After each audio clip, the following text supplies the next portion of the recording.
नमस्कार दोस्तों। प्रदोष व्रत हर महीने की त्रयोदशी तिथि का होता है। इस दिन शिव भक्त उपवास रखते हैं और विधि विधान के साथ भोलेनाथ की पूजा अर्चना करते हैं। इस दिन शिव जी की सच्चे मन से आराधना करने से सारी मनोकामनाएं पूर्ण होती हैं और भोले बाबा की विशेष कृपा प्राप्त होती है।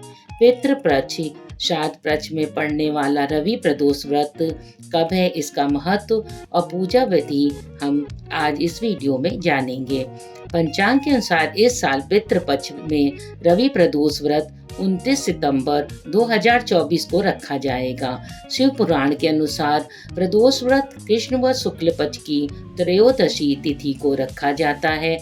ऐसी मान्यता है कि इस दिन भगवान शिव रजत भवन में प्रसन्न मुद्रा में नृत्य करते हैं। इस दिन भोलेनाथ की सच्चे मन से पूजा व उपासना करी जाती है और उपवास करने से सुख समृद्धि आती है। साथ ही सभी रोग और शोक से भी मुक्ति मिलती है। प्रदोष व्रत मुहूर्त 29 सितंबर को शाम 4:47 से शुरू होकर अगले दिन 30 सितंबर को शाम 7:06 तक समाप्त होगा। ऐसे में हम लोग पंचांग के अनुसार रवि प्रदोष व्रत की पूजा शाम 6:08 से लेके रात के 8:33 तक कर सकते हैं। रवि प्रदोष व्रत की जो विधि है वो आपको सुबेरे ब्रह्म मुहूर्त में स्नान करके स्वच्छ वस्त्र धारण करने हैं और इस दिन भोलेनाथ की पूजा करते समय घी का दीपक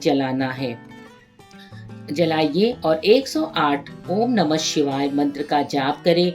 इस दिन शिवलिंग को पंचामृत से स्नान कराएं। इसके बाद शुद्ध जल से स्नान करा के मौली, चावल और धूप दीप से अर्चना करें।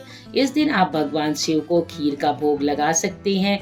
वहीं आप प्रदोष व्रत पूजा में शिवाष्टक का पाठ करें। इससे सभी रोग और दोष दूर हो जाते हैं। और रवि प्रदोष व्रत की कथा बिना सुने ये व्रत हमारी अधूरी है। तो इसकी कथा इस प्रकार है। रवि प्रदोष व्रत की कथा के अनुसार एक गांव में अति दीन ब्राह्मण निवास करता था। उसकी साध्वी स्त्री प्रदोष व्रत किया करती थी। उसे एक ही पुत्र रत्न था। एक समय की बात है, वह पुत्र गंगा स्नान करने के लिए गया। दुर्भाग्यवश मार्ग में चोरों ने उसे घेर लिया और वे कहने लगे कि हम तुम्हें मारेंगे नहीं, तुम अपने पिता के गुप्त धन के बारे में हमें बतला दो। बालक दीन भाव से कहने लगा कि बंधुओं, हम अत्यंत दुखी दीन हैं, हमारे पास धन कहाँ है। तब चार चोरों ने कहा कि तेरे इस पोटली में क्या बंधा है। बालक ने निःसंकोच को कहा कि मेरी माँ ने मेरे लिए रोटियां दी है। यह सुनकर चोरों ने अपने साथियों से कहा कि साथियों, यह बहुत ही दीन दुखी मनुष्य है, अतः हम किसी और को लूटेंगे। इतना कहकर चोरों ने उस बालक को जाने दिया। बालक वहां से चलते हुए एक नगर में पहुंचा। नगर के पास एक बरगद का पेड़ था। वह बालक उसी बरगद के वृक्ष की छाया में सो गया।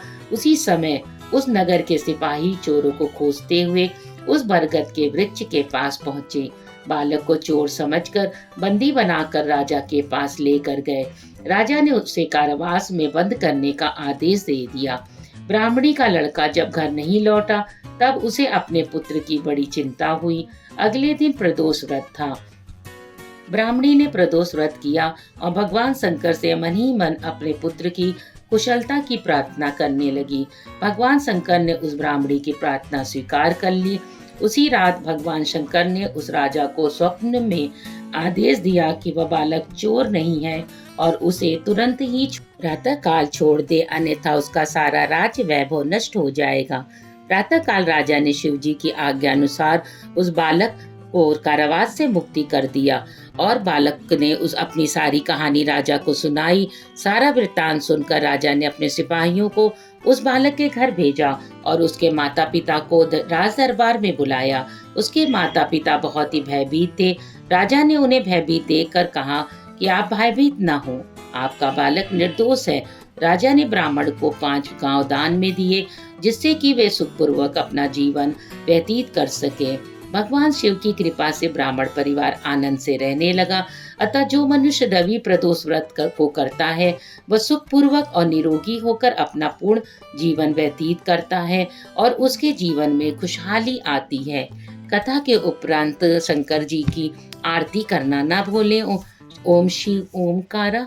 और धन्यवाद दोस्तों। अगर आपने हमारे चैनल को अभी तक सब्सक्राइब नहीं किया है तो लाइक और सब्सक्राइब कर दें, शेयर करना कथा को ना भूलें, जिससे भोलेनाथ आपके ऊपर कृपा बनाए रखें।